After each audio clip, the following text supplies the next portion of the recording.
Hello everyone, today we talk about Roman Thracia and Moesia for our new series about the Roman provinces. It's just an overview, right? Not even an introduction. We will naturally go back to Roman history again at some point. Now I'm following, as you know, different schedule from the usual, but it's all planned, right? So the point is, here we have, let's say, not actually all the Roman provinces ever existed, because, as you know, at some point, as we will see today, even with these Balkanic ones, they were, let's say, remodeled, split. They had different territorial extension over time. So this series is meant exactly to cover the entirety of the Roman Empire space, let's say, but say condensating on through some criterion of provincial compaction on a sort of ethnic and cultural basis that can tell you, well, okay, well, this area, this region, I covered, and we're left with a satisfactory idea for anyone that is getting acquainted with these times and spaces and peoples. Mostly that's an important thing that we observe here, can say pass to the next step for our more in-depth kind of Roman history content that, as you know, is out there. So Thrace was a vast region at the tip of the Balkan Peninsula. As you know, it corresponded today largely to Bulgaria, European Turkey, and a portion of northern Greece as well.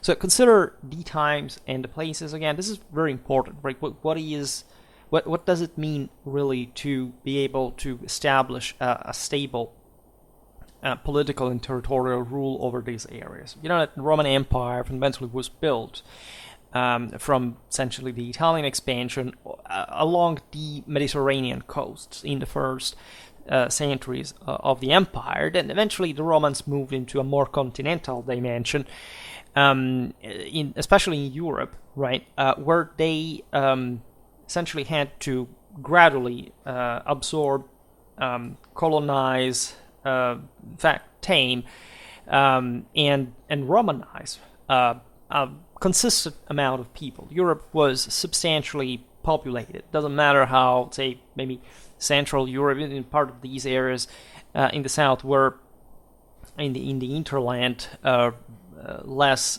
populated than the most, say, demographically dense Mediterranean areas. In many ways, again, this is true for any region inland more than a few tens of kilometers, right? We know that just if you look at the Atlantic colonization, you realize in places like the Black Sea, Italy, Gaul, Spain, Africa, etc., it's just a city, right? What the Romans, so what happens actually in the interland stays pretty much the same, right? Even cultural influences, material culture, imports of arms and armor, we've seen them often.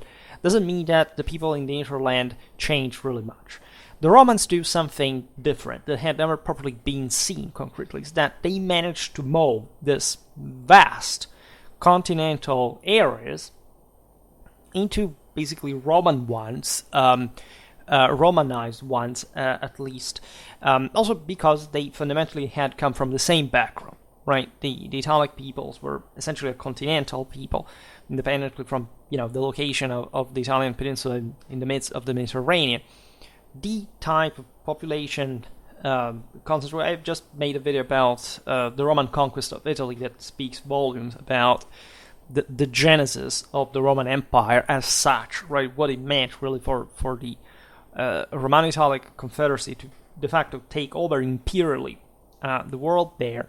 So looking at these provinces' history is very useful, because it shows you how gradual the same Roman conquest and how costly, right, for actually for the best, right, for the civilizational advancement basically of all the countries that Rome ruled, even for a relatively short time, like the entire institutional administrative basis, the communications, infrastructures, right? There is a massive, a radical divide in European civilizational development historically between the areas that were ruled by Rome, the ones that weren't, right? It would take basically a millennium to even reach comparable levels to the one that had been Roman during the Empire, and that as a medievalist I show you continuously being also, in fact, remaining after what we call the fall, at least,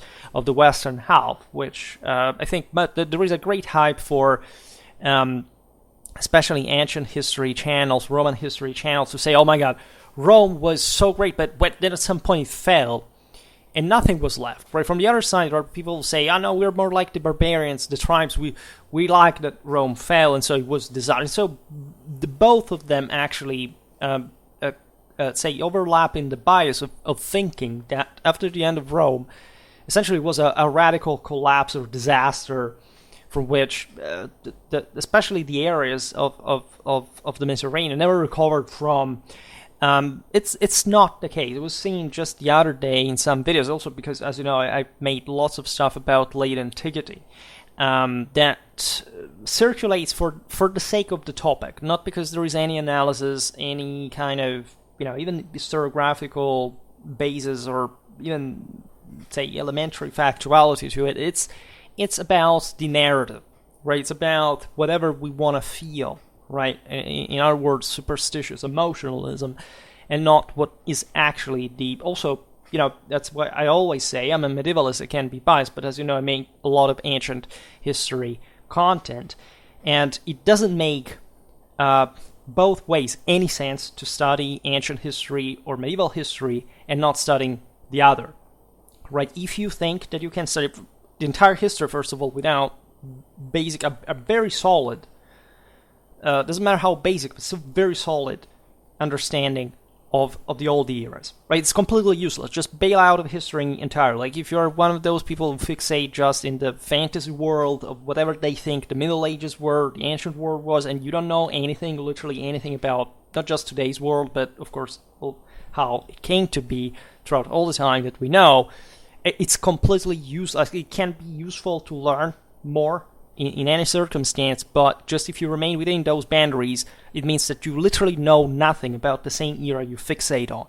I mean, I can tell you easily as a PhD, I've seen it all. I talk with kids, I talk with professors. There is no way out of cultural underdevelopment and severe undereducation if you believe as an actual adult human being that that's the case, that your life should go. That's just a pretty sinister and extremely weak, right, in moral, personal, cultural terms, way to waste essentially the rest of your life until you will go to the grave. And there is no better way to reflect on that than looking at, of course, it's still valid as a narrative, the idea of a rise and a fall of the empire to some degree. So the province in a sort of provincial history in a chronological perspective is really meaningful there. Because it shows you also how many different things at the same time can be under a same one, which is yet another cognitive aspect that it seems historical analysis in pop culture is completely disintegrating, if it has ever existed. So again, these spaces. Geography is crucial. The same with what I said between historical eras is also valid as far as geography and history and their relationship. It's a big space, right? The right bank of the lower Danube, right, parts of the mid one. Essentially, Thrace was separated from Macedonia. I will be, the Greek name was actually Macedon. I will be using the Latin ones for a series dedicated to the Roman provinces. In fact, Macedonia was separated from Macedonia by the Struma river, while the Danube was the border with Dacia, right, with Dacia. So the area was occupied naturally by the Thracians. I think I made once a video about Thracian warfare, but we'll have to come back on them at some point. So for this series, I don't plan to go in depth to the kind of pre-Roman history of these peoples. Again, I usually make different videos just dedicated to them, so it would be kind of a waste of time. So the Thracians inhabited these spaces. They were an Indo-European people, famous for their writing skills, right? That were, just a product of the fact that, the steppes, in a way, ended at the boundaries of Thrace. Lots of nomadic peoples were pouring from the north. In fact, the classical ethnographers mostly differentiate the fighting styles of the northern Thracians, more exposed to the Scythians, as more, in fact, just like horsemen, right, mostly, and with a strong mounted element, to say the least, and the southern ones more dismounted on foot.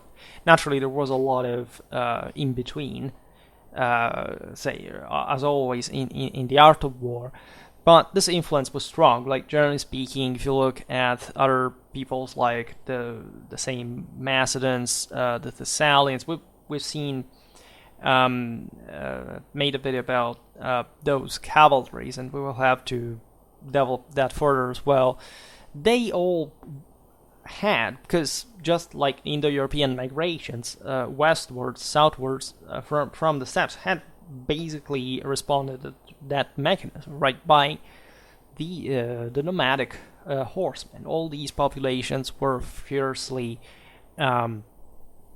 connected to the equestrian cult, right? Especially the Thracian Dionysianism was loaded pretty much, not much in the Pelasgian kind of pre-Indo-European sense. It would develop into Orphism in a way, but in the proper military warlike sense of the evoking the darkest of forces, because the Apollonian hero can become one and achieve the apotheosis only if he's able to tame these, and without that struggle, there cannot be victory and transfiguration.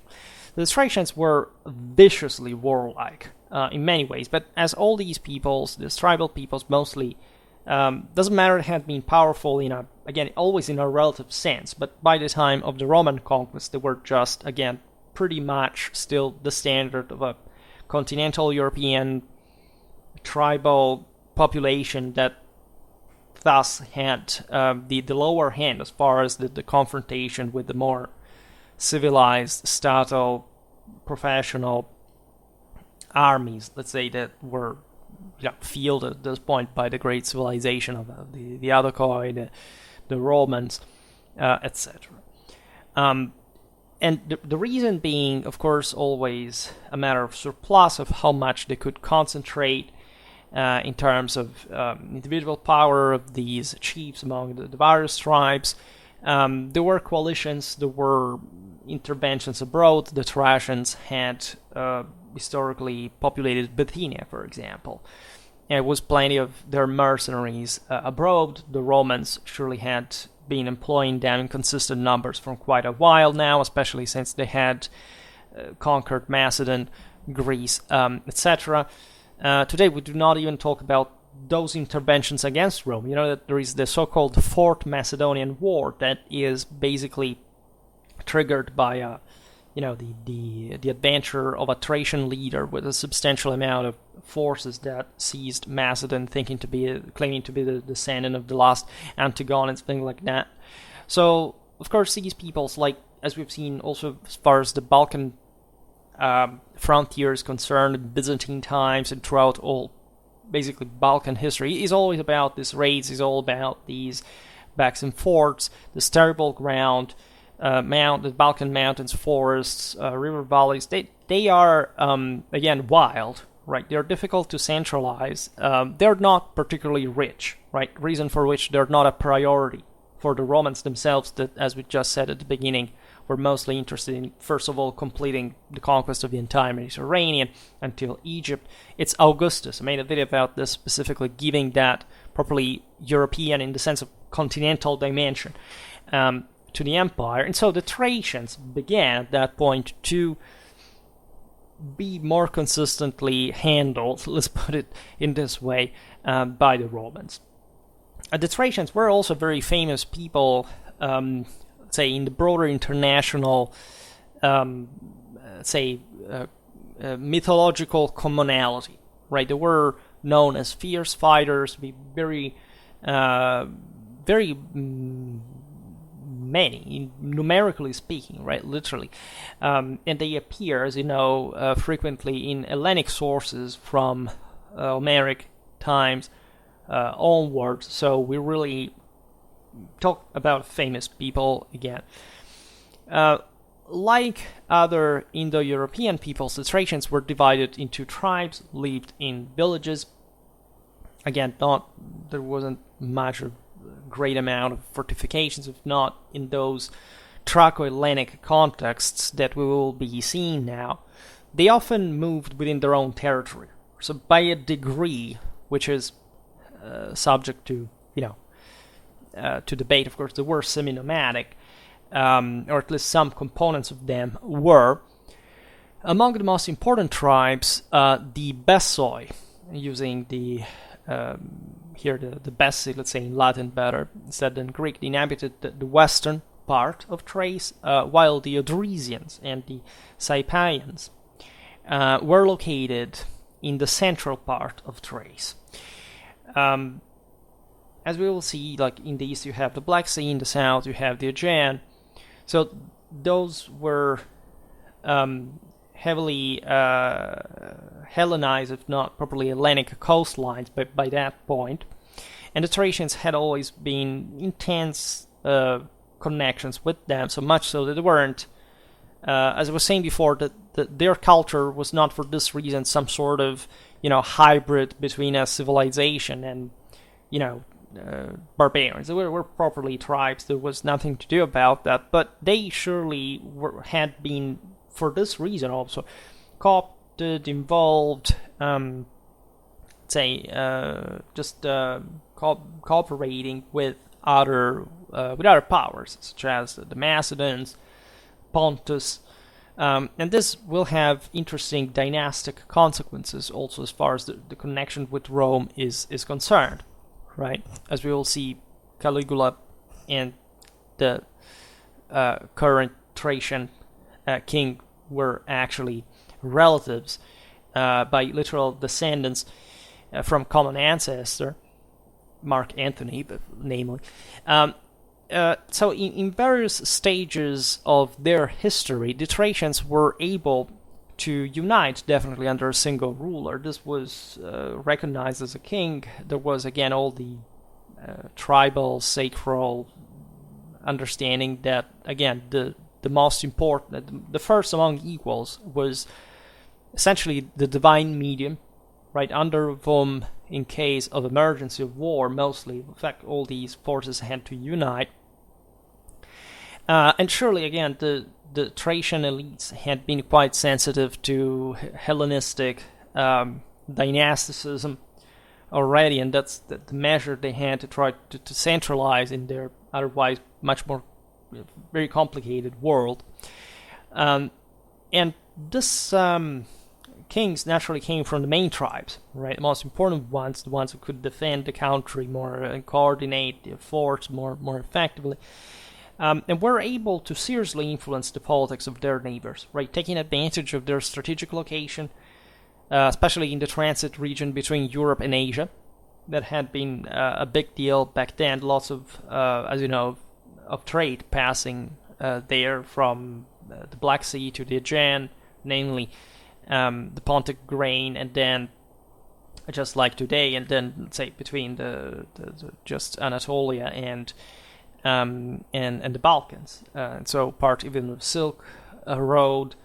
There had been times in which even the Diadochoi had been, say, at the head of the Thracians, which they had also co-opted them in part, like as direct rulers.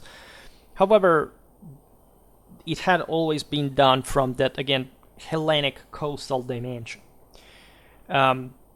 due to their position, as we've seen, the Thracians had always had these contacts with the Hellenic colonies in the northern Aegean, the Black Sea, and the Straits, especially with Byzantium, right? That is a Thraco-Hellenic city, right before the bigger refoundation of Constantine in the 4th century. However, the most frequent contacts had been with the most important power in the region, that was naturally Macedon. And infrequent clashes had just been going on with it, right? The Thracians, the Getae, the Dacians had, you see them from their panoplies, especially in Dacia, telling the truth, that, where there was more of a sense of a state rather than at best a confederacy. You see a massive material, say, culture adopted from the Greeks, that had basically been the most advanced art and armor producers in the area at that point. These areas, as we will see, were also rich in mines. So again, that's how they paid the stuff, aside from raiding it at some point. The Macedonians had, in fact, quite been concerned about the Thracians, especially their mines. They wanted to seize control. There's like Philippopolis, for example, was part of this kind of Macedonian, to a degree, successful colonization, parts of Thrace at least. By taking control of Macedon, the Romans therefore also inherited the same strained relationship with the Thracians. Again, didn't have many other routes of expansion, right? I made a video about the Skordiski that now will recur also because of Moesia. I'm using, say, hard classical pronunciation, so if you can say Moesia, you can. There is a debate about this. There is not like a 100% safe way of how they actually pronounce it. Anyhow, in the north you had the Dacians that weren't quite recommendable just per se. There were clashes among these two peoples. In the east, in the north, you had the Scythians at best. In the west, you had basically this actually poorer, wilder areas. Like the lower Danube was more, say, by a degree at least, more fertile. This is debatable. At least there was a stripe, as we will see now, that corresponds with, especially with Moesia, as it would actually be formed, right? Also out of chunks that did belong to the Thracians. The only true florid, fertile area of the Danube, right, that, as you will see, would play also a significantly strategic role to stabilize the frontier, also would work as a trampoline for an invasion of Dacia by the Romans, and so on. So also in the southeast, you can't really expand more than much, because Rome, first of all, has taken control of most of the Hellenistic kingdoms. In the east, think about Pergamon, but in general, again, the Thracians are that continental. They don't venture too much. At best, they can raid in some areas. They can't cross into Bithynia. This is in between Pontus and Pergamon. So but where do you go from there? Like in the southeast, you have the Galatians. It's not just like an optimal thing. There is not, again, also a unitary political address. Mostly these populations moved because they wanted, yes, to settle in better lands, but mostly those were already occupied by somebody else. So the only area in which they could put a significant pressure, apply significant pressure, concentrating their forces confederately, was Macedon. That, to a degree, also because of the agricultural resources. As you know, it had been essentially a feudal country. Yes, there were cities and all, but it was also somewhat similar in some areas, at least, to their own homeland. They could simply target easily from the mountains, right there, where they could withdraw through, and they would do it also with the Romans. In fact, a major campaign by the proconsul of Macedon, Titus Didius, as early as 102 BC, brought the coastal area up to Byzantium under Roman control. There were important centers there, Philippoi, Lysimachia, etc. Again, the Romans cared about occupying the Hellenic cities, imposing their force there. There's nothing really that these entities alone could do anymore. That had already been framed under Hellenistic monarchies and just operating as this kind of privileged, essentially media between the sea and the hinterland. But most of the manpower and the agricultural resources of the powers that control them were inland, right? Deriving also from subject peoples and so on. The Romans basically decide to secure at this point in their history, as like they were taking really many directions. You know that this time, by the way, is also relatively messed up. Basically, it was not a single year of peace of some sort. And Rome is basically tightening her control of the Aegean. Closing thus also this northern passage where, again, they wouldn't see why somebody could still remain.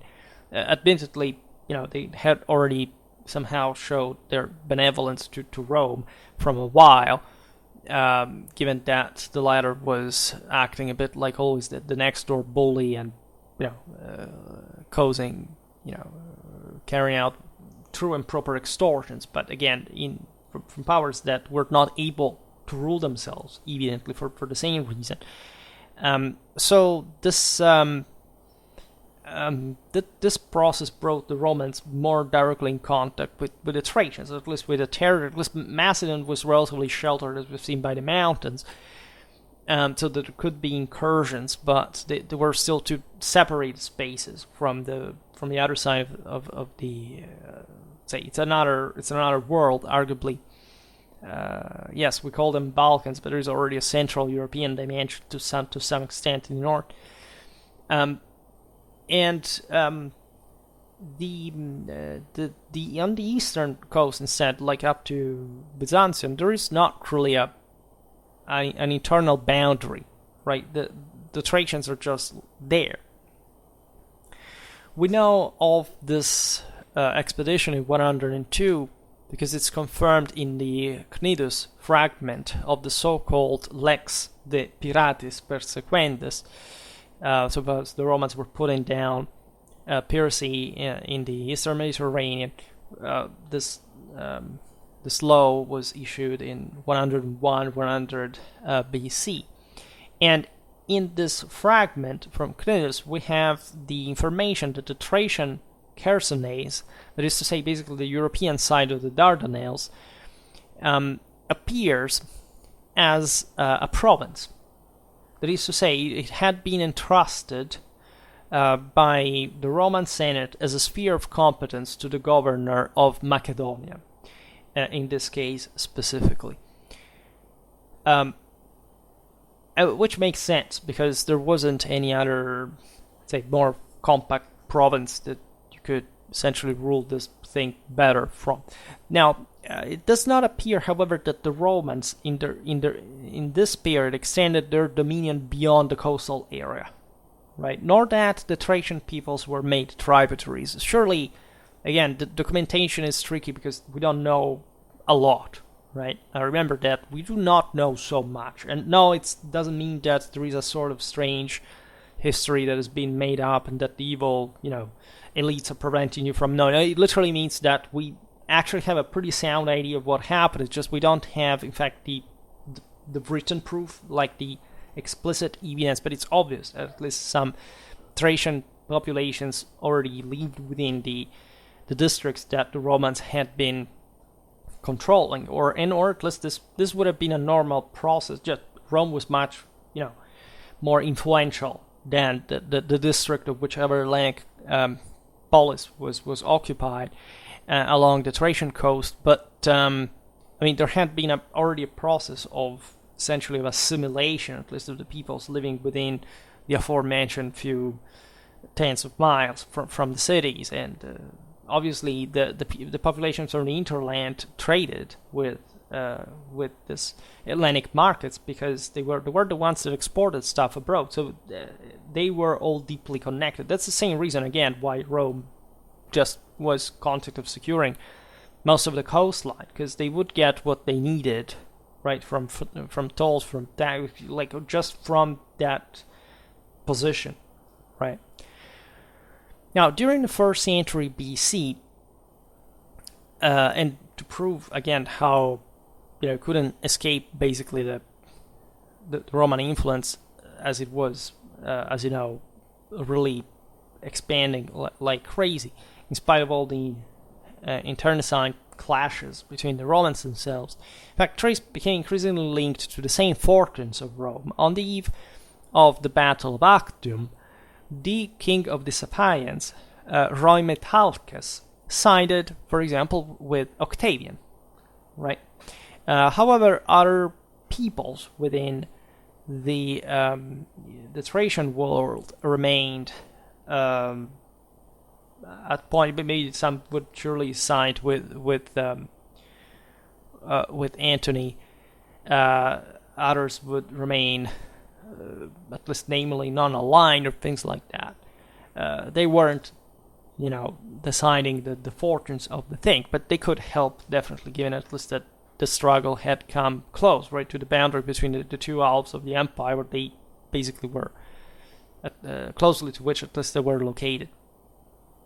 So in this period, the Romans that had been consolidating consistently by this point, especially Macedon, as just even secure political territorial control, not just a country they had just walked in and they had defeated in battle. The Romans began to extend their control to the lower Danube region. This seemed fair for a number of reasons. The Danubian trade was really important, admittedly, just controlling the entire coastline again of the Aegean up to Byzantium, and then entering the Pontus Euxinus, that where the Romans had already been fighting in because of the Mithridatic wars and beyond, right? It would unavoidably enclose, right, bring to the necessary approach of the Danubian valley from the same Balkans and from the south, and controlling especially the Danube delta. And we have seen even part of these situation even with a greater bias towards Taurica in the video about Eurasian steppes warfare, the one about the Sarmatians, the Bosphorans, and the Romans. So it was all at a delicate equilibrium. Again, Rome just had to want to step in and to dedicate, to devolve a certain amount of resources to that theater. That's why they began to lead major campaigns in Moesia. Right, this territory is extended basically east, west, south of the Danube, right, between the Black Sea and the Drina River, north of Macedonia and the mountain massif of the Imus. Right, it would be basically the Balkan Mountains, right, the main ridge in Bulgaria. In fact, this band acted as a hinge between the territories of the Thracians to the south and those of the Dacians to the north. It was inhabited by multiple populations. We've seen the Skordiski, against which the Romans waged war. In part in the far west were even some Illyrian tribes. There were this other stocks, like in part even the Dacians, but the Moesi were at least a tribe of Thracian lineage, right? They were all mixed, right? At some point you can't even tell, like, I don't know, even the Dacians, how many of them were actually Celts by some degree or not. In fact, Dacians and Thracians themselves, together with the Getae, and again I will make a video to explain the differences, there were deeply similar, right, in many ways. These peoples were all fought by Marcus Licinius Crassus, proconsuls of Macedonia, in 29-28 BC, who reported significant successes, and even killed Deldo, the king of the Bastarnae, a people settled north of the Danube, with his own hands. Right, the Bastarnae were a fierce population. There is some debate whether they were Celts or Germans. Again, whatever it means, telling the truth for those times and places. But again, this thing of having killed him with his own hands, right? The idea that the Romans were significantly obsessed, telling the truth, still with this idea of championship, hand-to-hand fighting, bravados. It was highlighted at this point, on this occasion. At least the Bastarnae were considered some of the most prized mercenaries in the world at the time. Extremely brutal, extremely wild, and for this reason, right, deserving their warlike reputation. So again, the fact that a Roman would even, take pride of killing their king, of course, was a huge deal. Now, for these victories, Crassus won, in fact, a triumph in 27 BC. However, the subjugation of the region entire still had to wait. Right, legitimately, different peoples from the surroundings had started, first of all, being called literally by the locals that felt threatened by Rome and needed desperately forces and effective ones, and so on. But the point being, again, that Rome was far, as we were saying before, from just simply walking in, occupying everything. Okay, it's a province, done. Centuries of Romanization. No. Especially these lands, as wild and undeveloped as they were, required a much longer time. Operations against the Odrysians were led by the proconsul M. Primus, we do not know his name, in 23-22 BC.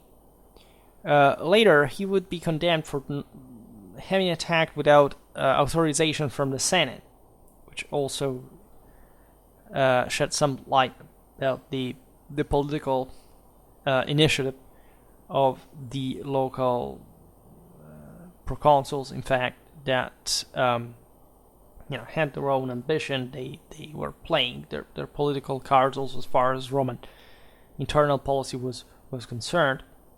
Marcus Lollius intervened to help Rheimetalcus in 1918 BC, while Tarius Rufus faced the Sarmatians in 16 BC, and this Iranian people basically located north of the Danube Delta, that was among the ones that was hoping to reduce the sedentary populations, by the way, to some sort of tributary status, and would keep on pressuring the Roman frontier to not much of success, but still, harassingly for centuries. So you understand here what the Romans are doing. They're starting to subjugate this and that tribe, and at the same time they're co-opting the major ruler, right, of the land to essentially unite even part of the tribes that were under his control, to the point, of course, just as much as Rome wanted this power to grow, so that they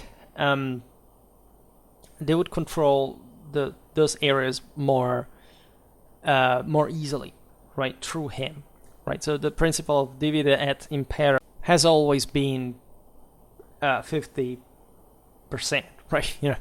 You can't just rule by simply dividing, right? And this is an evident case because at least the local leaders had a naturally greater grasp of the local situation, of, say, they were more trusted in a way just to, lead the subjects to a Romanization. It wouldn't be based on, again, a war of conquest. It would simply destroy the country. That was very important because, again, if the Romans had won it, they would have razed the entire thing to the ground. Just they had many other fact regions where they had even greater issues telling the truth.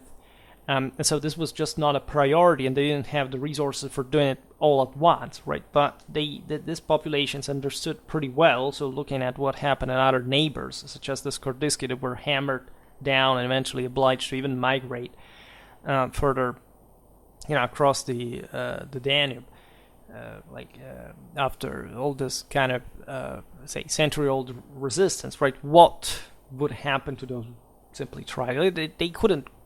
They didn't have much of a choice. Much of these provincial histories, in fact, are usefully interpreted, in my opinion, through this idea of a sort of permanent frontier, where, again, these peoples get Romanized just in most cases gradually, and that tend to just develop a natural cooperation with the Romans to keep them satisfied, not triggering violent responses, right? Would have to take it, because Rome was doing naturally everything very, very pragmatically, right? They didn't need to send legions everywhere on a regular basis, because that legitimately costs. It doesn't matter how many troops Rome had at this point, and how no recruitment crisis really could occur even after the major Roman defeats.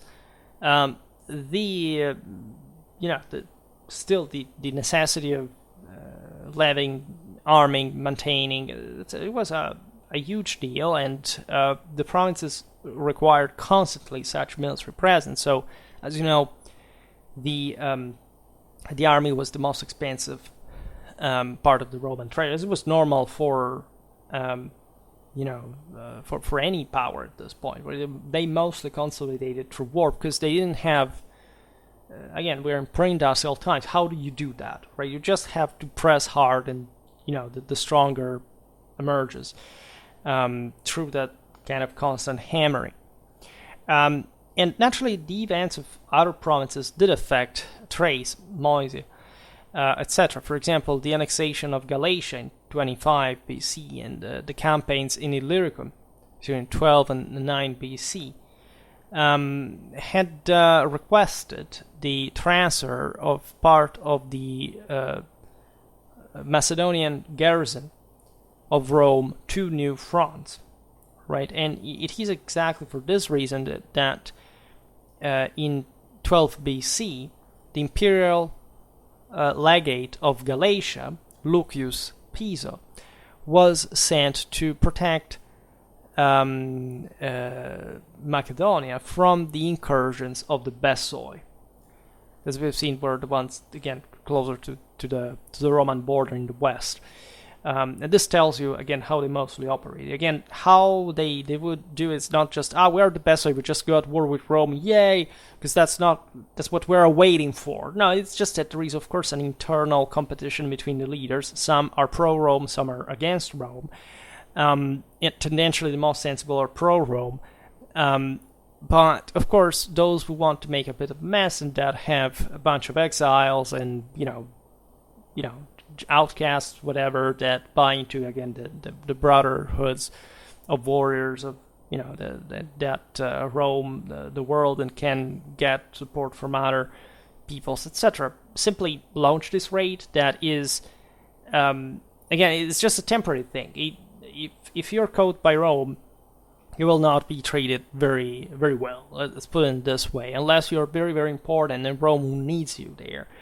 But the political and strategic predictability in this war was so low, right? It was so short term that even becoming enemy with Rome personally was not even the worst thing that could happen to you. And these raids were just, again, you couldn't quite simply, you could, of course, spot with the responsibles, where you could ask for their heads. Other Thracians would be tasked with that by Rome. Would also get what she wanted, but let's say there was also a huge, big mess. That is the same reason why, as we were saying before, Rome was trying to compact some other tribe to have it rise over these other ones, and basically telling them to cut the hell off with that. The war with the Bessoi lasted 3 years and led to the creation of a military zone in Moesia, which was very useful because it would serve as a buffer between the Roman province and the foreign population. So in other words, what the Romans did was responding to these raids by literally entering the territory of the Bessoi, which was a huge deal for entire Thrace, because again it showed that the Romans finally would go literally boots on the ground and enter prepotently in their space. As a consequence, this area of Moesia again was hellish. So the worst was again entering there, exterminating someone, then garrisoning the most important, most strategic centers, passages, whatever, and see what would happen. Right? The Romans naturally were quite diligent in, as you know, wiping the hell out of the face of the earth. Those who didn't like particularly. But again, this territory was infertile. This is the Balkan hinterland, right? So it was like with this Kordisky, we have seen entering the Serbian forests or mountains is not a very prudent thing, right? Even though, of course, you will not find a dramatically advanced military culture that is waiting for you. But again, this constant, relentless guerrilla ambushes, the Romans were defeated on multiple occasions there. They were equally able to, piece by piece, cutting down all the responsible, but it took a substantial amount of time.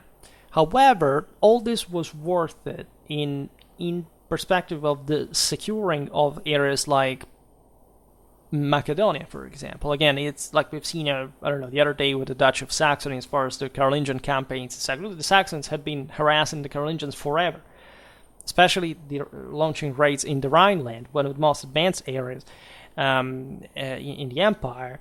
So by shifting the boundaries, like invading Saxony, taming it, subjugating it, it's not just they would take out that problem, but they would also allow the inner productive areas, like in this case Macedonia was, to thrive, right? At least without that kind of external harassment, right? So that's where the Romans really go for it. Like the remaining troops in Macedonia were literally moved in this buffer area, right? And as such, they came under the control of at that point, a legatus Augusti pro praetore of consular rank, right? So this was definitely an area of substantial consideration by Rome, considering that again a defeat, whatever, was considered like infamous for the empire, for the honor of the rulers, like also the political fate of their of the defeated, right? The responsible for this. So it was like a serious military occupation. The region was not immediately formally organized as a province, right? However, it played this key strategic role in stabilizing the Danube front and the neighboring Illyrian region, where, as you know, a massive rebellion had broken out. In fact, Aulus Caecina Severus actively participated in the suppression of the Pannonian revolt in 6 to 9 AD, during which the Thracian ally Remetalcus sent cavalry units to assist the Roman army. This is very interesting, right? Because it shows you how the Odrysian monarchy had been profiting with the relation with Rome, of course, in exchange of something, right? The Romans were quite demanding, right? When we say, but the Romans more or less, were granting citizenship, expanding this kind of, strange way that at least you have been told by leftistic propaganda was a sort of multicultural tolerance. But the Romans asked these people on the zip of this war to go at war with them and paying a substantial amount of blood in the process, because as you know, it was the auxiliaries that mostly were used in the dirtiest jobs, let's say, and the Romans could afford that because they had at this point, especially with the Augustan, at least stabilization of reorganization of the army. It's not that before that had been less, but simply the strongest army in the world, at least from the side of Eurasia, and there was not much that the Thracians could really do, right? Mostly they used, yes, they had heavy forces, but mostly they were lighter, right? Even just in equipment, they were poor, more primitive, less organized, less disciplined, right? Less trained, right? They were surely from an individual point of view quite impressive warriors, but again, without collective training, you don't really go anywhere. Naturally, in the process, there is also a Roman assistant, right? The Romans led the Thracian auxiliaries using their own barracks, their own, magazines. They equipped them, by the way, too, right? Mostly they are equipped by themselves, right? So again, Rome was not giving things for free, but of course, if they needed some quite warlike peoples that plus could be equipped and exalted in their own ferocity, let's say on the battlefield, well, the Thracians, were the right, ones, and to a good success. There is also a process of social engineering going on, because in 2-3 AD, the legate of Moesia, Aelius Carus, transfers namely 50,000 Getae to Thrace, right? So again, they're consistent numbers, but the Romans did this deportations. This was done by active either, today we do not talk about what was happening from the other side, but part their military expeditions forcing them to do they were negotiated settlements into objectively better lands by some degree. So to make a balance about which we know too few, aside from these news that I'm sure that there are much more nuanced details we can add, but again, I have only a couple of hours every day for this, so we'll see it hopefully in another video. But again, to maintain a balance within the same province here, like if you make 50,000 people entering here, it's not perhaps like saying another tribe, right? Because normally those were larger, but they still represent like at least a community that for this reason can work for the Romans, exactly because they know they're weaker in the area, they depend on them, and they will look at the Roman government with greater sympathy, right, against the competition of the others, of the Thracians. In this case, it said, well, this was our land, and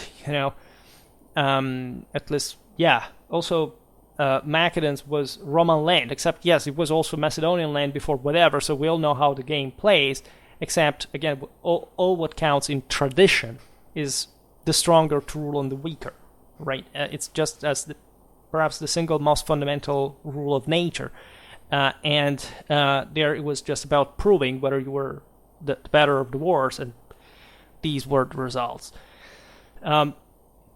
Finally, at the behest of Tiberius, Moesia, Macedonia, and Achaia, so we're talking about basically the entire Balkans, Greece, were unified in 15 AD into a single large command, at least, in place under the government, in fact, of an imperial legate of consular rank, as we've seen the one established in Moesia, just at the time the Romans walked in, at the head of 2 legions, right? Which means at this point, like 10,000 men, plus an equal complement of auxiliary. which is not a few in terms of how much the Romans normally deployed, but it's really a few if you consider these spaces, the fact that we're also substantially inhabited, and as we have already seen about in videos about the Roman strategy, the Romans controlled an overwhelmingly larger amount of people with an incredibly, narrowly compact amount of troops, right? They, the myth that the Romans were throwing again legions at enemies, sort of, with a magic potion, trying to fence them off. It's BS, right? The Romans by far had the highest quality available in terms of really to lengths that these other populations, especially the tribal ones, could not even imagine. And it doesn't matter at all whether there were defeats or victories, whatever.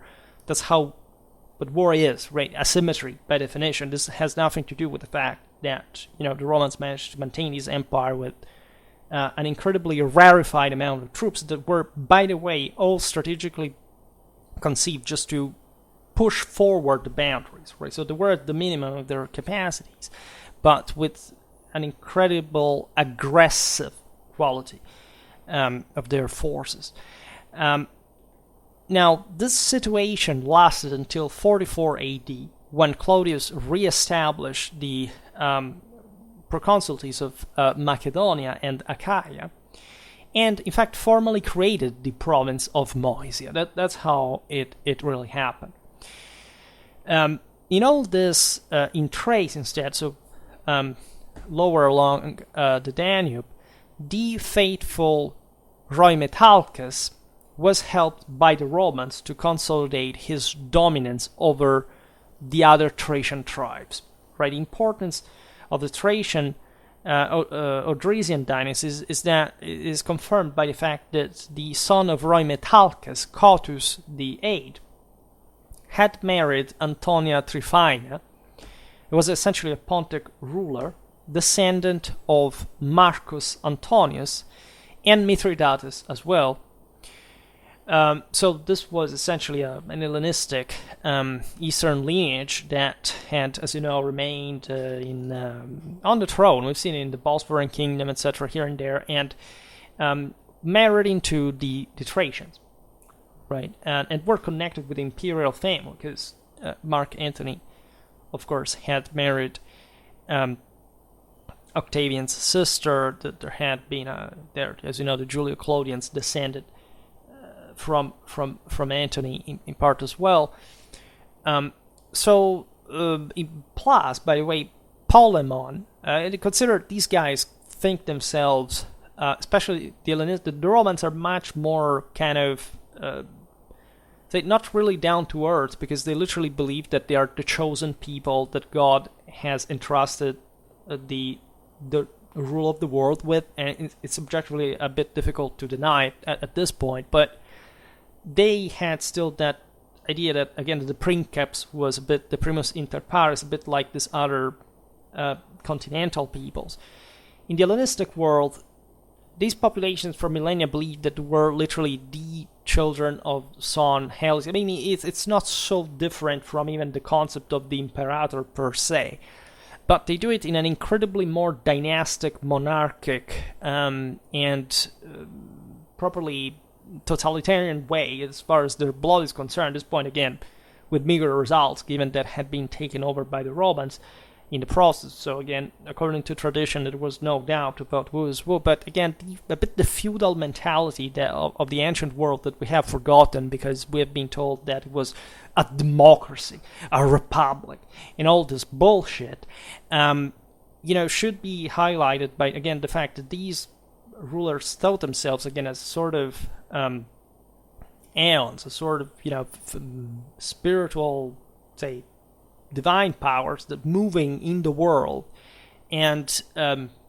essentially controlling part of the moving part of that, and being part even in a greater system. And again, that Rome is coming to overlap with the one, with God himself, but that they still have some room autonomously into this, right? So it's also how the Romans let them believe the thing, as far as it was functional for governing better the East, right? Augustus would have never asked anyone, by definition, to any form of proskunesis, any kind of, a Roman was equal to any other Roman in a civic political sense. At best, of course, there was this personal power was manifested through mere action, right? The pure sense that, of course, there were inferior, superior Romans, and that the princeps was above everyone as the medium of the imperium, and that was quite strong. But there was no sense of, let's say, again, the humiliation that the chosen people of the Romans, chosen by God, I can't stress this enough, would have to do, right? To sense again, kneeling in front of a ruler. That's the reason why Augustus would never tolerate this in Rome, but of course he had himself depicted as a pharaoh in Egypt, right? Because that's how, first of all, it was the only way an Egyptian could be able to reason, because their mindset was that, and there was nothing you could do about it, right? And also it was also very useful, because again, these peoples were habituated from millennia of pharaohs, kings of kings. They didn't understand the concept of rebellion. At least not to say to a social degree that would constitute a major threat to this circumstance. And at the end of the day, by this point, the Romans had taken over everything. So at best, there could be a civil war between them, and not much of local powers doing anything. Even these Pontic dynasties in the east were just under Rome, and so far that nobody really gave so much, and they had a modest power. They couldn't threaten really anyone. They would constantly, of course, quarrel with one another. This is true. That's why the Romans intervened in the Bosporan succession crisis, all this stuff. And again, that's how you rule the world. You have to go out there. You can't become a weakly paranoid that takes refuge in, safe spaces, isolationism, and other mental diseases like that. So, this was a time which the Romans saw fit to provide the Thracians with a substantial amount of, say, dignity, like saying, look, we can elevate you to that higher level, demigods, by marrying to this family. And this would confer great prestige to the same Rometalk, who died, by the way, in 12 AD. Like the Polemon and Cotys were these two other Thracian princes that had obtained from Augustus the right to reign respectively over a part of Pontus and Armenia Minor, which is fascinating because, as we've seen, the Thracians had already been stepping into Asia Minor. Was not, say, Pontus and Armenia were not really their thing, but again, this was saying, look, I give you this opportunity. There's the redemptional value of the Roman Evangelion, of the repristination of the Golden Era. It's elevating the defeated, right, by the magnanimity of Rome to a higher level. If they had been loyal, faithful enough. And it turns out, as we've seen, that these, at least part of the Thracian princes had been, and they had been fighting for it, right, literally, so together with the legions, so the thing was really fair, right? That this tells you the scale by which Rome was embodying the most successful empire in the history of mankind. Now, at Rhoetalcus' death, the western part of his kingdom went to his brother Rescuporis, while the richer eastern part passed to his son Cotys. Soon, however, relations between the two brothers deteriorated, and Cotys was killed in 18 AD. This shows you again how still Rome doesn't have the direct control on the entire space per se. Again, still needs these guys to rule on her behalf. In any case, this is a good chance to show again that you can't mess up things like that, especially when the Roman Imperium is involved. So, impeached before the Senate, Rescuporis was held responsible for his brother's killing, so that he was sent into exile in Alexandria and killed himself. At least he got to see, some kind of more prosper place before his death. In any case, the Thracian kingdom remained divided and passed to the sons of Cauthus and Rescuporis, respectively. The Romans needed this dynasties, so they say, okay, well, let's hope these are able to do something right. In fact, the kingdom is reunited under Rhoemetalcus III, who was the son of Cauthus, who also enjoyed the support of Caligula, that, as we've seen before, also descended from Mark Antony, so they were technically related. They had a common ancestor, great-grandfather, if I'm not wrong. As you know, Caligula, I made a video about him, by the way, who was grown together with also the descendants of Cleopatra, as well for other branches. He had the Hellenistic solar idea, royalistic idea of him, so by a degree. And eventually, the Julio-Claudians, as you know, suffered of a terrifying press, after their demise. So that's also very questionable. In as much as this was truly true, the political views and so on, but it was a very specific logic to that, in that context of Roman history. And again, I will keep hopefully talking about Roman emperors further. Problems in Thrace didn't quite end so simply because Rhoemetalcus III was assassinated in 46 by his wife. And Claudius, at that point, opted to annex the kingdom of Thrace. And in fact, Claudius is the one who established it into a procurator's province. Together, Claudius also, as you know, he invaded properly Britannia and also created the province of Mauritania, etc. So we'll see these things in other videos. And this was a phase of further, as you understand, absorption. From the times of Augustus, things had improved, right? These peoples had somehow, slightly, but enough for this next step in Romanization, gentrified. This elite had been leaving space to a stronger Roman presence. Just the area had stabilized, generally speaking, also thanks to the same Pax Romana. That, as I understand now, the emperors didn't want to be perturbed, so to leave simply in the hands of these local rulers. And under the following emperors, the consolidation of the lower Danube region continued. Threats to border security now and then came from the Dacians, the Roxolani and other Sarmatian people.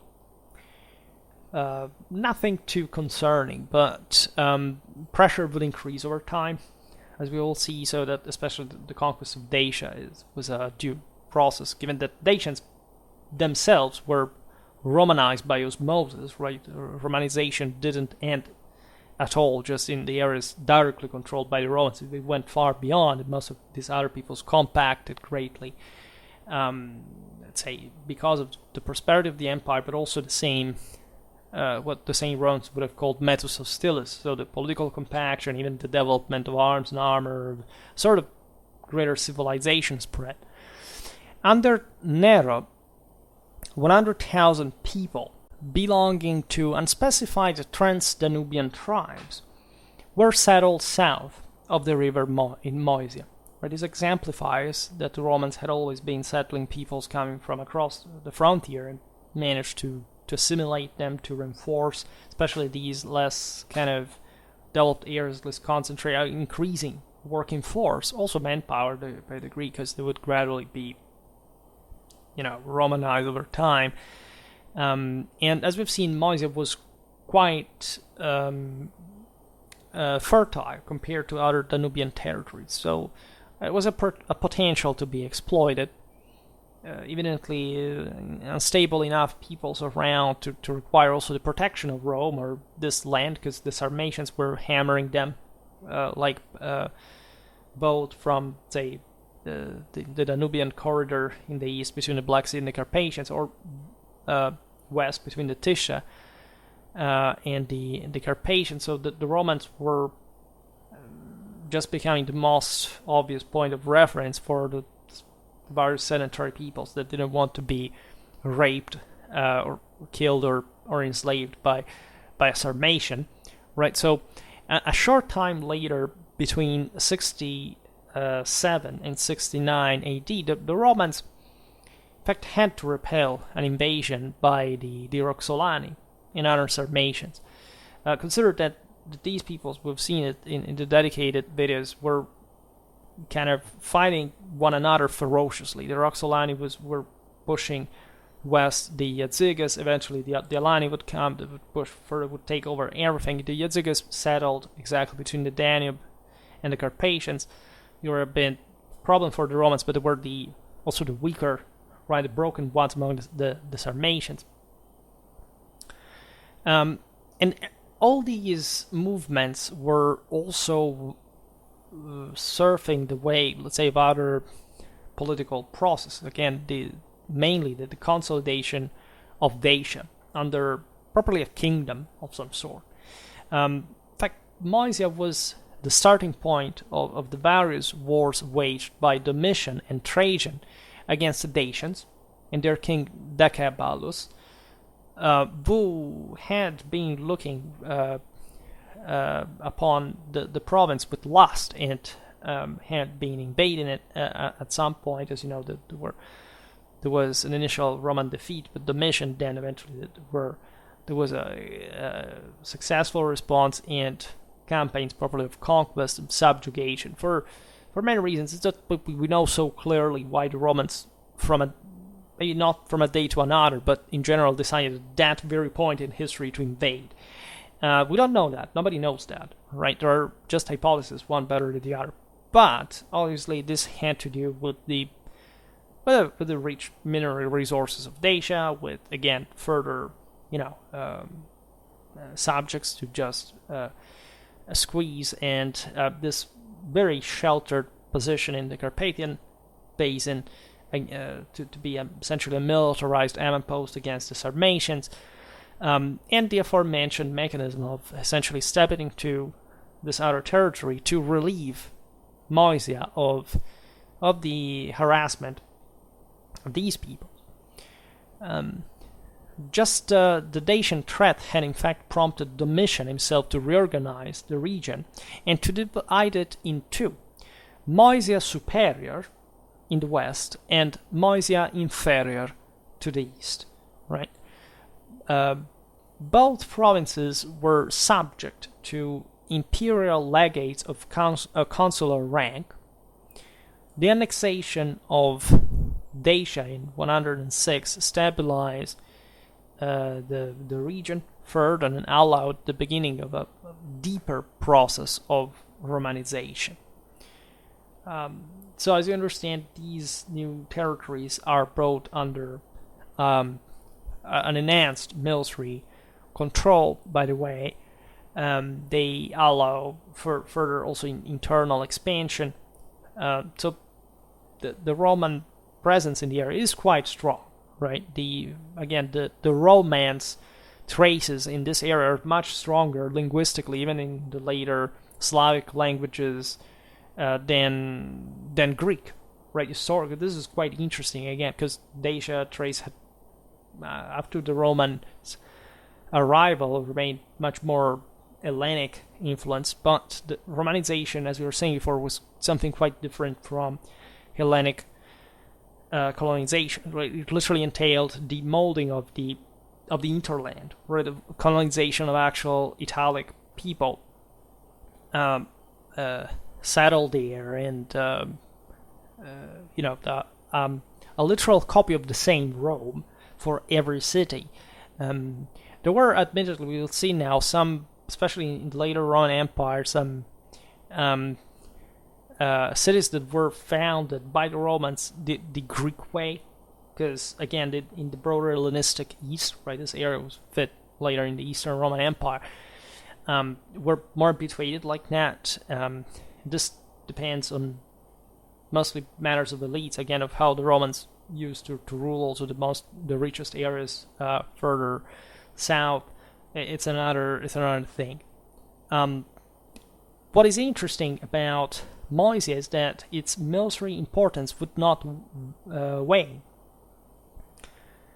The garrison of Moesia numbered 3 legions at the beginning of the Flavian era, right, but were increased further with the Dacian wars, which, again, just by the fact that they're stationed there is impressive deterrent, as we've seen. The Romans were quite, as we've seen, considered properly in moving their forces with the best effect, even just psychological one. They could even apparently make some wastes, like, I don't know, besieging Basada with an entire legion, showing that even that bunch of rebels could be crushed, right, by an overwhelming force just because Rome had wanted that, right? So all these movements were done with very peculiar views, right? We know that there's not a term unlike in Greek, like in Latin, to define the term strategy. But evidently they knew pretty much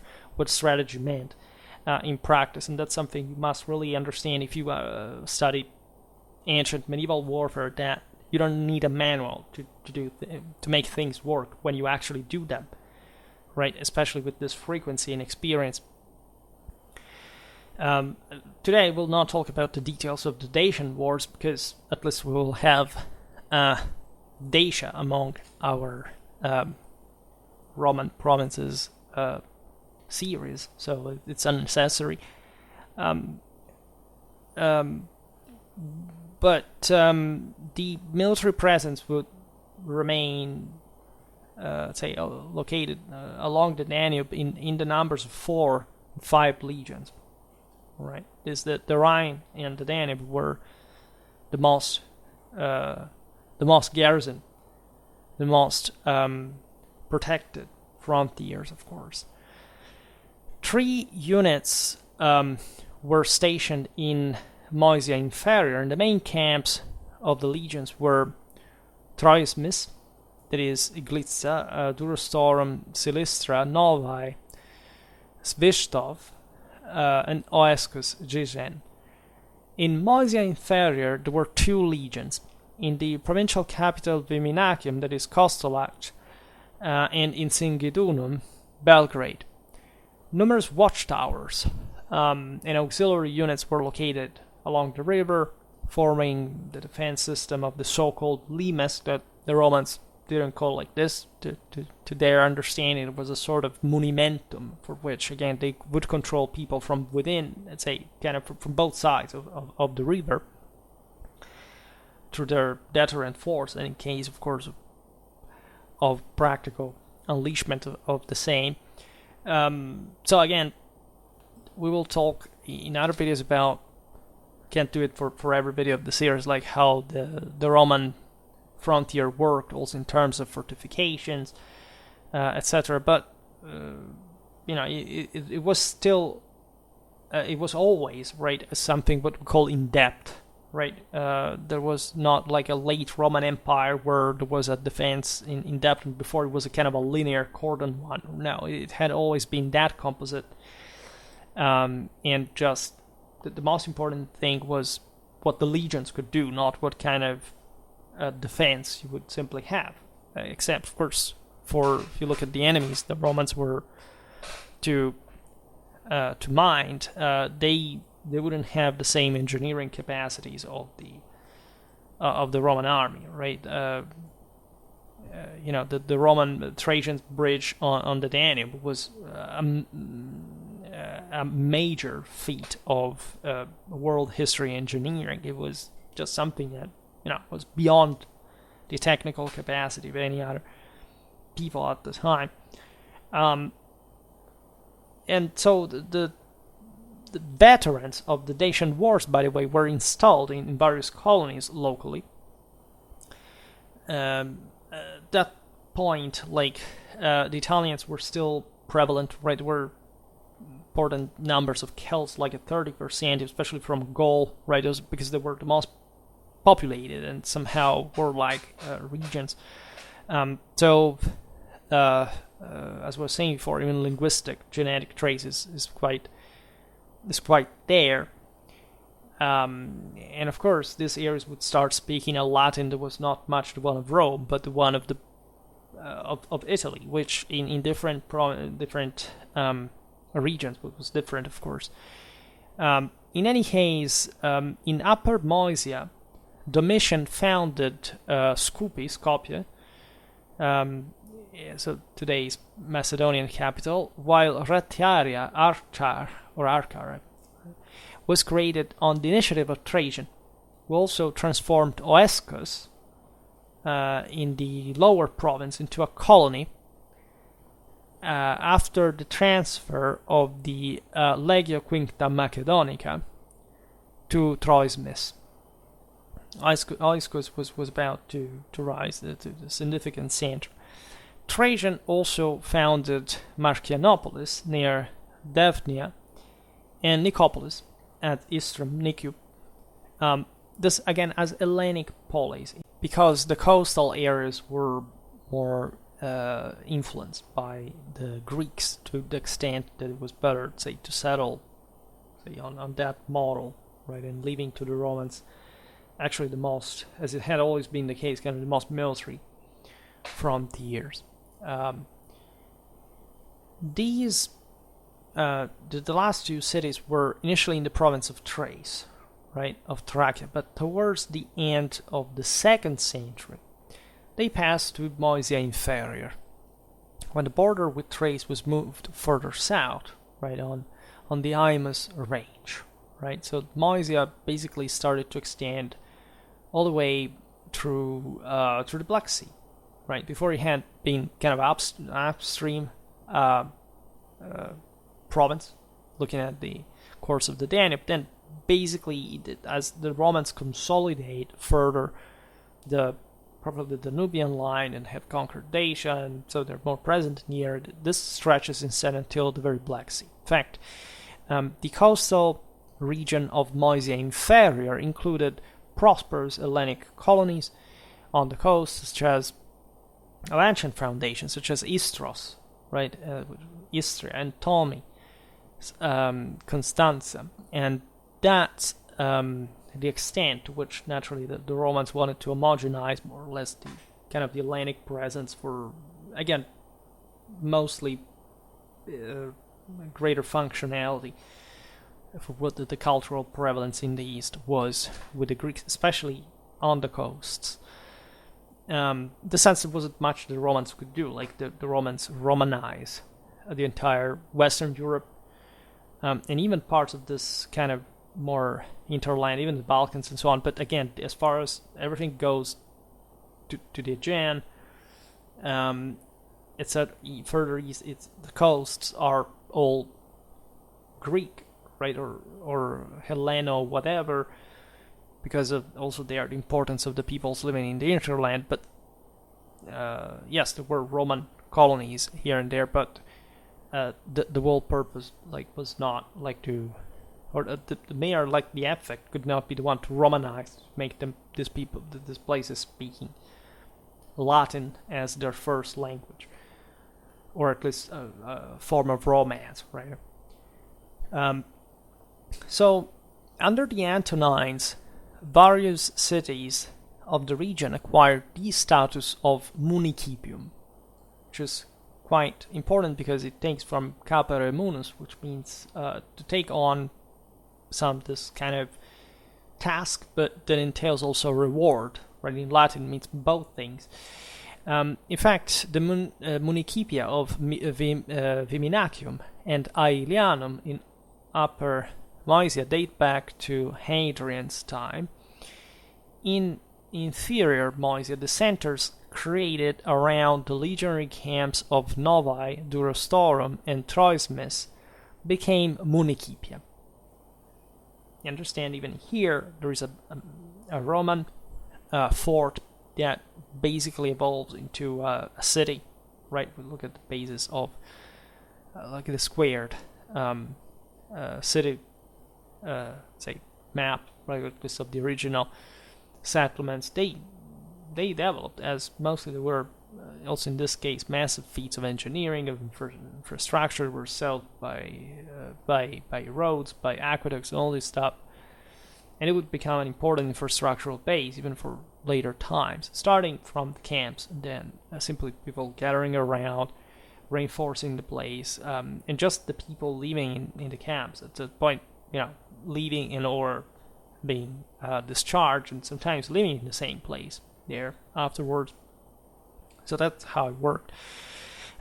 For Troyes myths, there is a recent discovery of a fragment of the Roman municipal law that concerned it, and that allows us, incidentally, to date the elevation of this center to municipium between 177 and 180, right? Which is, interestingly enough, the same time of the transfer of the Legio Quincta Macedonica. So as we were saying, right, mostly, okay, the place is to gentrify, or at least the legion can be moved profitably away. This place shifts from a military camp to a city.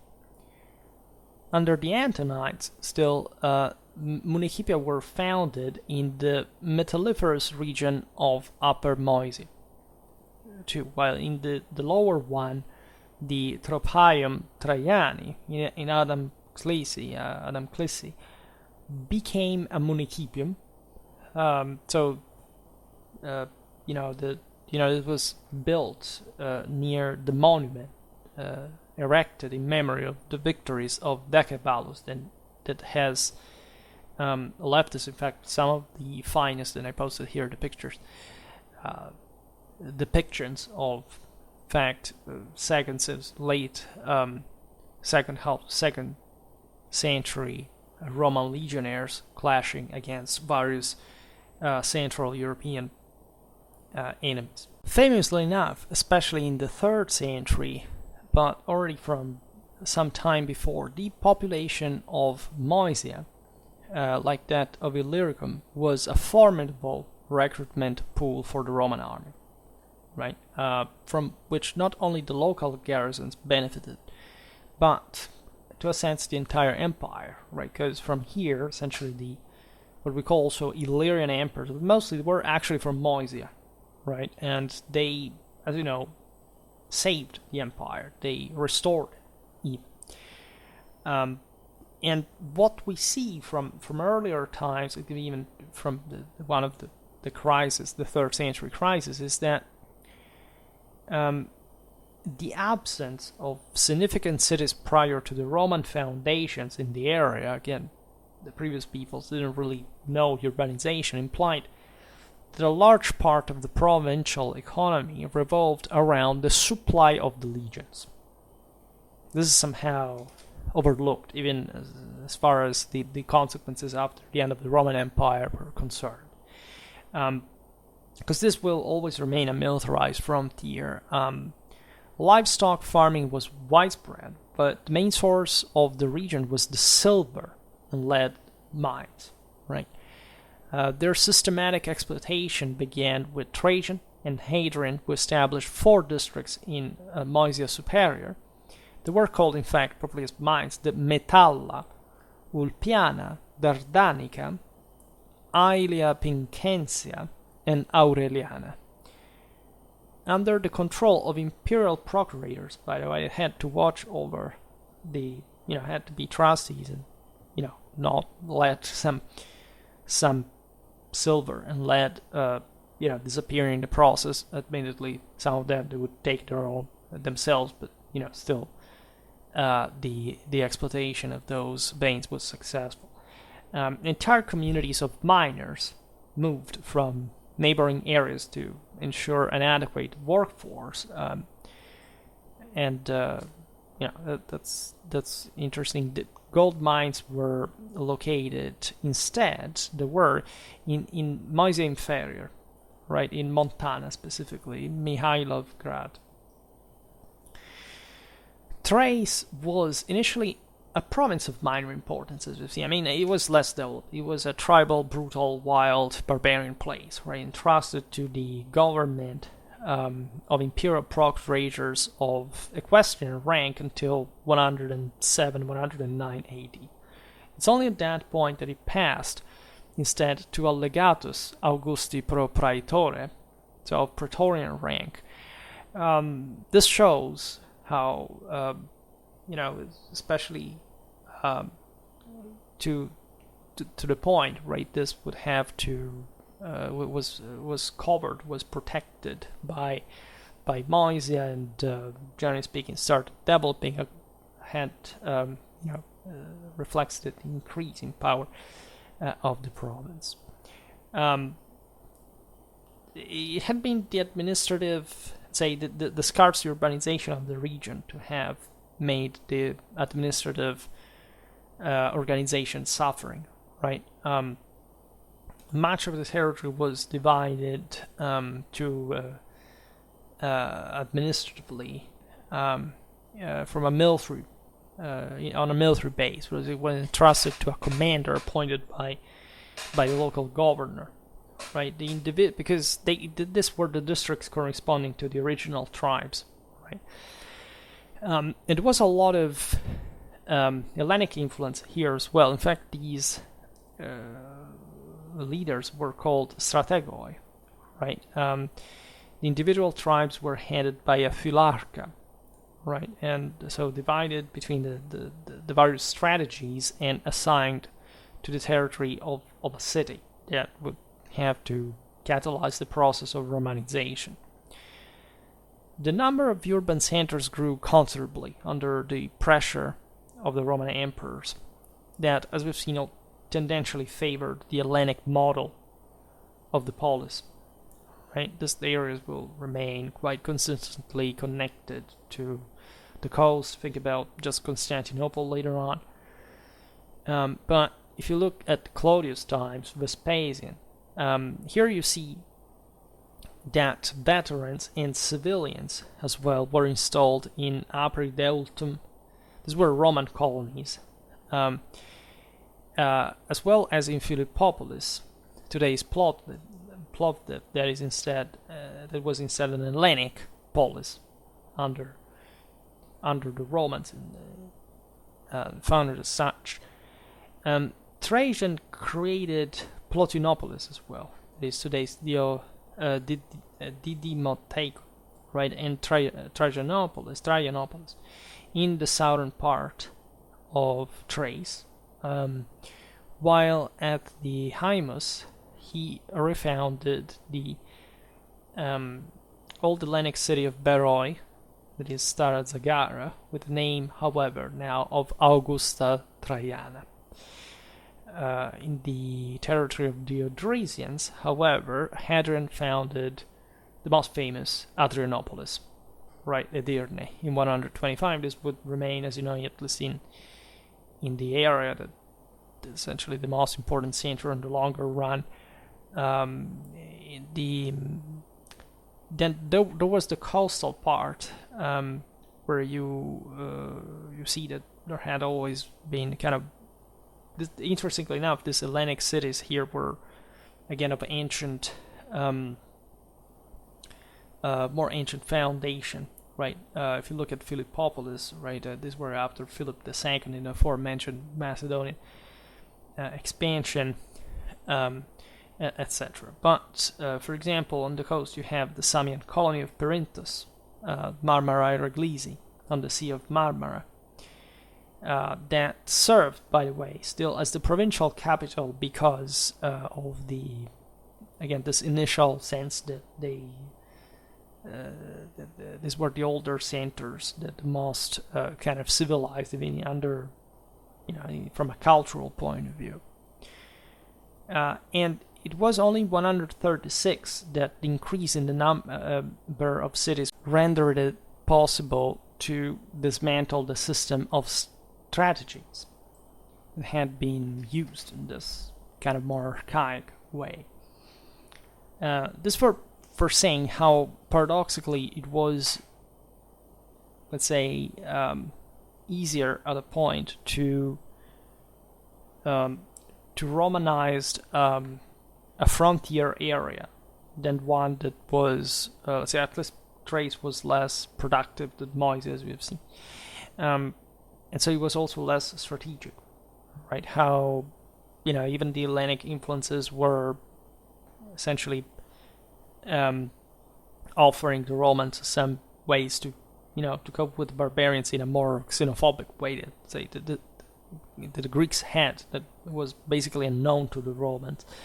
But again, it was also a matter of how to content the same Hellenic polis that were on the coast, in as much as they would still control the traffics that were coming from the hinterland. So the Romans couldn't quite simply redraw everything, unless, in a sense, they conquered places where there had not been prior urbanization. And so you see in Gaul, at least in the Spanish hinterland, especially in the continental Europe, deeply meant, let's say, how that was the case. So protected by the conquests of Moesia and Dacia, Thracia was able to enjoy an uninterrupted state of peace until the Gothic invasions of the mid-3rd century. Right. This is an overlooked aspect, right? A region that is basically absorbed for good in the 1st century AD has hundreds of years of peace, right, of stability, right, and that entails also further development locally compared to the time before. There are some areas that enjoyed a much even longer span of peace. Thrace will, however, become also an important battlefield from the 3rd century crisis, right, with battles in the region, not just Thrace, but the one we're describing all today. Battles under the emperors Decius, Claudius Gothicus, Aurelianus. Those are a bit other times. We will see how other peoples fundamentally pressured on the frontier and easily, let's say, catalyze a process of list of decline, for which, say, Romanity is based on the surplus, on the hierarchy. If you make things crumble, that also crumbles, right? It's just about say, how you can make a civilization work, right? Otherwise, it doesn't. So part of those regions will be eventually militarized back again, right? The control that the Romans could have of regions like Dacia, as you know, will not be enough, say, as for the Roman interest to stay and to bail out, and because they calculated pretty rationally in terms of cost benefits. Now, under Septimius Severus, the koinon of the Thracians had been established on the Hellenic model, right? Some sort of city league that paralleled again this broader Hellenistic culture that we just exemplified, being from essentially the side of the Aegean, south of the Balkan Mountains. So the principal, say the provincial temple properly of the imperial cult, because there was such a thing, where it was located in the aforementioned Perinthus, right? It was more noble and kind of better suited to that role. However, Philippopolis also gained a Neocoria under Elagabalus, rescinded, however, under Severus Alexander. The Neocoria was originally a function of essentially upkeeping of the local temple, but that began to acquire some more administrative and political roles, and that had to do with, in fact, this, say, kind of spiritual centers were normally the most florid in the most civilized places. Eventually, as you know, the imperial headquarters would move to Constantinople, that was refounded for the occasion was further enlarged to become even larger than Rome by a few actors, but still. And the process gave way to even more impetus to the Hellenization of Eastern Thrace, at least, that, as you know, would remain quite of a core Byzantine area. It doesn't matter how different Thrace practically was from the same coast, right? But at least that process for which we start calling them Byzantines, and so some other, say, especially during the late Roman Empire, some even cultural consolidation in a continental sense of these centers under more kind of Greek influence dominion will increase, right? The Eastern Thrace in the process became the productive interland of the new capital, right? And that's why they counted on it so much. Especially Adrianople, as you know, again, will be one of the major, again, at some point it was threatened throughout all Byzantine history, even taken over by some enemies. But it was crucial for Constantinople at the point to first of all rely on that, then eventually from grain imports, first from Egypt, then from the Pontic steppes. But overall, that was still the most closely at hand source of agricultural resources for Constantinople. So I thought also to style the series a bit like, again, towards the late Roman Empire, we start looking at other things. At least made lots of videos about the late Roman Empire. We will come back to, say, that the period, even as far as single regions are concerned, that they made multiple videos of that kind. However, for today, I stop it here. I just hope that you enjoyed this video. If you did, please share it. Otherwise, leave a like or subscribe to my channel if you're interested in my upcoming content. As always, I thank you heartily for listening to me. I wish you a nice time and see you next time. Bye.